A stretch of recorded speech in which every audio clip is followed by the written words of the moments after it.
बिस्मिल्लाहिर्रहमानिर्रहीम।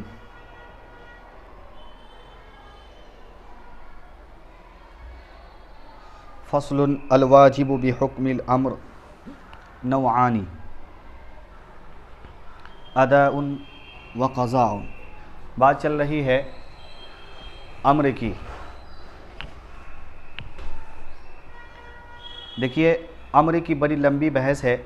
शुरू में बताया गया था कि ये इसका मामला ऐसा है कि इसको अलग से मुस्तकिल बाब लाने की ज़रूरत पड़ी, वरना काम नहीं चलता था, क्योंकि ये इतनी लंबी बहस है और कुरान के अंदर इतना ज़्यादा इसके मुताल्लिक़ आया है कि इसको अगर ख़ास के सूरत में बयान करते, यानी ख़ास का जब बयान चल रहा था शुरू में, तब बहुत ज़्यादा इख्तिसार करना पड़ता, तो ठीक नहीं था। लिहाजा यहाँ पर उन्होंने एक मुस्तकिल बाब बांधा है अम्र का। ये भी अम्र की बहस है। याद रखिए कि अम्र के ज़रिए जो चीज़ वाजिब होती है, अम्र के ज़रिए जो चीज़ वाजिब होती है उसकी दो किस्में हैं। नंबर एक अदा और नंबर दो क़ज़ा। यानी पहली किस्म अदा है और दूसरी किस्म क्या है? क़ज़ा।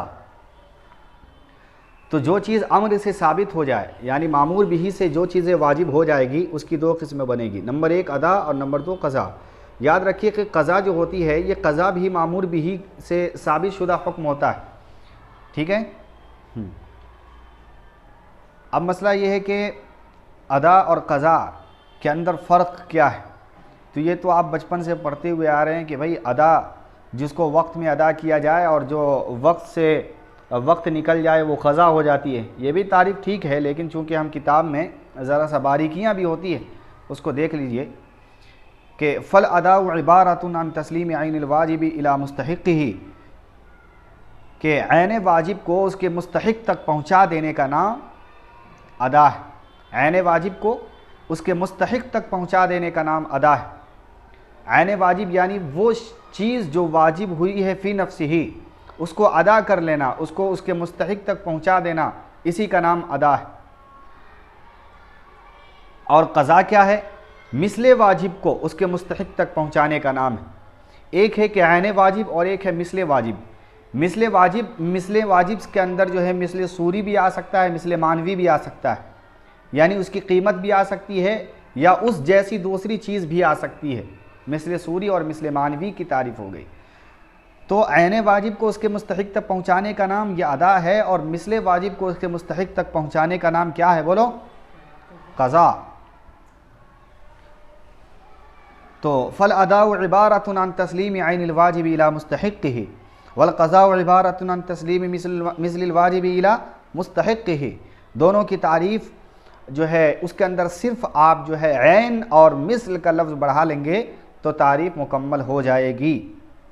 फ़ल अदा व नौआन, फिर जो है अदा जो थी, यानी वो अम्र के जो वाजिब होता था और उसके वाजिब होने से दो किस्में जब बनी थी, अदा और क़ज़ा, तो अब अदा की दो तारीफ़ है, दो किस्में। अदा की कितनी किस्में हैं? दो किस्में। नंबर एक अदाए कामिल और नंबर दो अदाए कासिर। अदाए कामिल और अदाए कासिर। अदाए कामिल कहेंगे कि जिसको जो चीज़ें जैसी ही वाजिब हुई है बेऐन ही उसको उसी तर्ज पर अदा करना।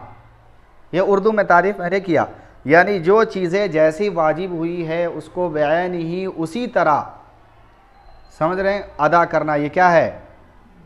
अदा है। देखिए, अदा व मिसलुल फ़ल कामिल, यानी अदाए कामिल की बात चल रही है। मिसलु अदा इस सलात फ़ी वक्तिहा बिल जमाअ, कि नमाज का अदा करना उसकी जमात के साथ उसके वक्त में। तो नमाज को अदा करना जमात के साथ भी अदा करना और नमाज को उसके वक्त में अदा करना, ये अदाए कामिल है। ठीक है। इसी तरीके से आप देखेंगे कि तवाफ़ करना, तो एक होता है तवाफ़ करना, और तवाफ़ अगर वज़ू के साथ किया जाए तो अब ये अदाए कामिल बनेगा। क्यों? कि नबी अलैहिस्सलातु वस्सलाम एक मौके पर 2 मरतबा हज़रत जिब्रील अलैहिस्सलातु वस्सलाम के पीछे नमाज़ पढ़ी, और उस मौके पर नबी अलैहिस्सलातु वस्सलाम भी बावज़ू थे। तो गोया कि जमात की नमाज़ हो रही है और तवाफ़ में हो रही है, और तवाफ़ के दौरान हो रही है, यानी बैतुल्लाह के अंदर हो रही है, और वज़ू के साथ नमाज़ पढ़ी जा रही है। तो गोया कि तवाफ़ भी वज़ू के साथ है। तो अब मसला ये हुआ कि तवाफ़ भी किया जाएगा तो वज़ू के साथ किया जाएगा, समझ रहे हैं। तब अदा होगा, और अगर वो करेंगे तो फिर वो अदाए कामिल नहीं रहेगा बल्कि अदाए कासिर होगा अगर वज़ू टूट जाए तो। इसी तरीके से बात आई कि भाई इससे पहले मसला गुजर चुका है कि अगर तवाफ़ बग़ैर वज़ू के साथ किया जाए तो वो तवाफ़ ही नहीं कहलाता। अगर आधा गुजर जाए यानी आधा तवाफ़ कर लिए हैं, आधा से ज़्यादा कर लिए हैं या आधा कर लिए हैं, फिर अगर वज़ू खारिज हो जाता है तो वो तवाफ़ अल अक्सर हुक्म कुल के तहत तवाफ़ माना जाएगा। लेकिन असर नौ तवाफ़ के सूरत में वज़ू ही ना किया जाए तो वो तवाफ़ नहीं कहलाएगा। लेकिन यहाँ पर अदाए कासिर की मिसाल दे रहे हैं, अदाए कामिल की और अदाए कासिर इस दोनों से साबित है। ठीक है, नमाज को उसके वक्त में अदा करना, ये बात याद रखिए कि अहले शवाफ़े का और इसी तरीके से हनाफ का जमहूर फ़ुक़हा के दरमियान में और इसी तरीके से मुअतज़िला का इख्तिलाफ़ बरपा है कि भाई अदाए कामिल जो है हमारा अहनाफ का जमहूर अहनाफ और इसी तरीके से शवाफ़े के बाज़ लोगों का बाज़ शवाफ़े का कहना है कि अदाए कामिल जिस नस से साबित होता है उसी नस से अदाए कासिर भी साबित हो जाता है। यानी क्या कहते हैं, जिस नस से अदा साबित होता है उसी नस से क्या होता है, क़ज़ा भी साबित हो जाती है। तो अदा और क़ज़ा के सिलसिले में अहनाफ का उनसे इख्तिलाफ़ है। लेकिन जमहूर शवाफ़े का यानी उनका जो मुत्तफ़िक़ा मसला ये है कि, और इसी तरीके से मुअतज़िला का मुत्तफ़िक़ा मसला ये है, और इसी तरीके से आप ले लीजिए अहले हदीस का कि भाई अदा जो होता है, अदा के लिए जो नस वारिद हुई है वो नस सिर्फ़ अदा के लिए है, क़ज़ा के लिए अगर अलग से नस लानी पड़ेगी। जैसे कि नमाज की सूरत में, नमाज की सूरत का कुरान के अंदर जो है कहा गया कि भाई नमाज अक़ीमुस्सलाह नमाज पढ़ो, तो यहाँ पर अदा की सूरत में कहा गया है, लेकिन क़ज़ा की सूरत में अलग नस आई है। नबी अलैहिस्सलातु वस्सलाम की हदीस है, एक मौके पर फरमाया गया कि अगर कोई सोता रह गया नमाज के दौरान और उसकी नींद नहीं टूटी तो और वक्त नमाज जो है रुखसत हो गया, जब उसकी नींद टूटेगी या फिर उसको याद आएगा तो फिर वो नमाज़ पढ़े, यानी उसकी जो है यादा करे, उसको क़ज़ा करे। तो देखो क़ज़ा के लिए नबी अलैहिस्सलातु वस्सलाम की एक अलग से नस वारिद है, उसी नस से यानी अदाए नस से साबित नहीं। रोज़ा के मुताल्लिक़ ये याद रखिए कि रोज़ा के मुताल्लिक़ भी कुरान में जो है मौजूद है कि भाई जो जिसके ऊपर रोज़ा है वो रोज़ा, लेकिन जो क़ज़ा है, क़ज़ा के सिलसिले में जो मुसाफिर है, इसी तरीके से जो सही सालिम नहीं है, तंदुरुस्त नहीं, उसको आ गया कि क़ज़ा कर लिया जाए, तो अलग से क़ज़ा की नस वारिद हुई है। तो ये दो आयतें हैं जिसको लेकर के शवाफ़े अपना जो है मुस्तदल अपने मसलक के ऊपर इसको फिट करते हैं और कहते हैं कि भाई अदाए कासिर के लिए अलग से नस आनी चाहिए। लेकिन अपना मसलक यानी अहनाफ का, जमहूर अहनाफ का मसलक ये है कि अदाए कामिल की ये जो है अदा की जो आयतें हैं यानी नस्से अदा जो है उसी से नस्से क़ज़ा भी साबित होगा, यानी उसको उसके वक्त में ना अदा करने से उसी नस्से क़ज़ा साबित हो जाता है, अलग से नस लाने की ज़रूरत नहीं पड़ती है। ठीक है, तो अब यहाँ पे बात चल रही है कामिल और कासिर की। तो कामिल की मिसाल मैंने दिया कि नमाज को उसके वक्त में और जमात के साथ अदा करना और तवाफ़ को बावज़ू करना। इसी तरीके से मबी को जो है मबी यानी सामान को उसके मुश्तरी तक बग़ैर किसी के यानी ऐब के, ख़यार ऐब के सुपुर्द कर देने का नाम। तो मबी यह ख़रीदो फ़रोख्त का जो मामला है, तो ख़रीदो फ़रोख्त एक मिसाल के तौर पर कि आपने किसी से 100 रुपये का सामान लिया और सामने वाले ने आपको बेचा, आपने ख़रीदा, 100 रुपये आपने दे दिया, और वो जो सामान दिया है 100 रुपये का, जो मबी है, उस मबी के अंदर नुक्स है यानी ख़यार ऐब है।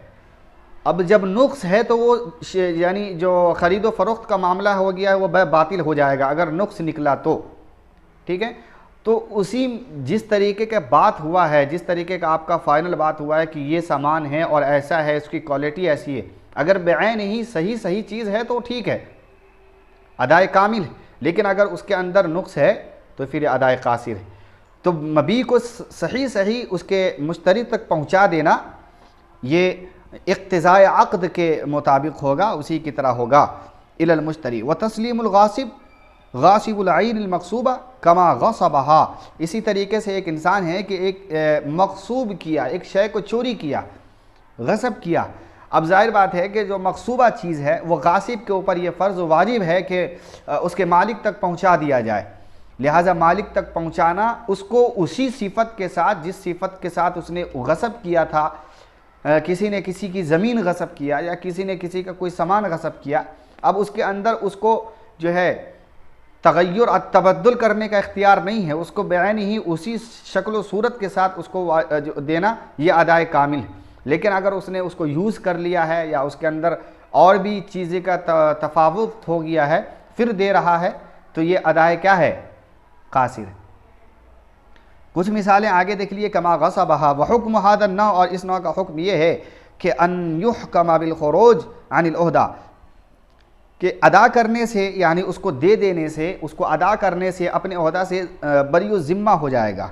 मिसाल के तौर पर एक इंसान है कि उसने जो है 500 रुपये का कोई सामान गसब किया, ठीक है, किताब समझो कि किताब चोरी कर लिया, ठीक है, किताब चोरी करने के बाद उसी मालिक को जा करके हदिया दे रहा है, यानी उसी का सामान चोरी किया और उसको चोरी करने के बाद उसको जा कर के कह रहा है कि लीजिए ये हमारा हदिया है, या वो कहा कि ठीक है आप मुझसे ख़रीद लीजिए, इसको बेच दिया उसको, या इसी तरीके से उसको रहन रख दिया या उसको हिबा कर दिया या उसको सुपुर्द कर दिया।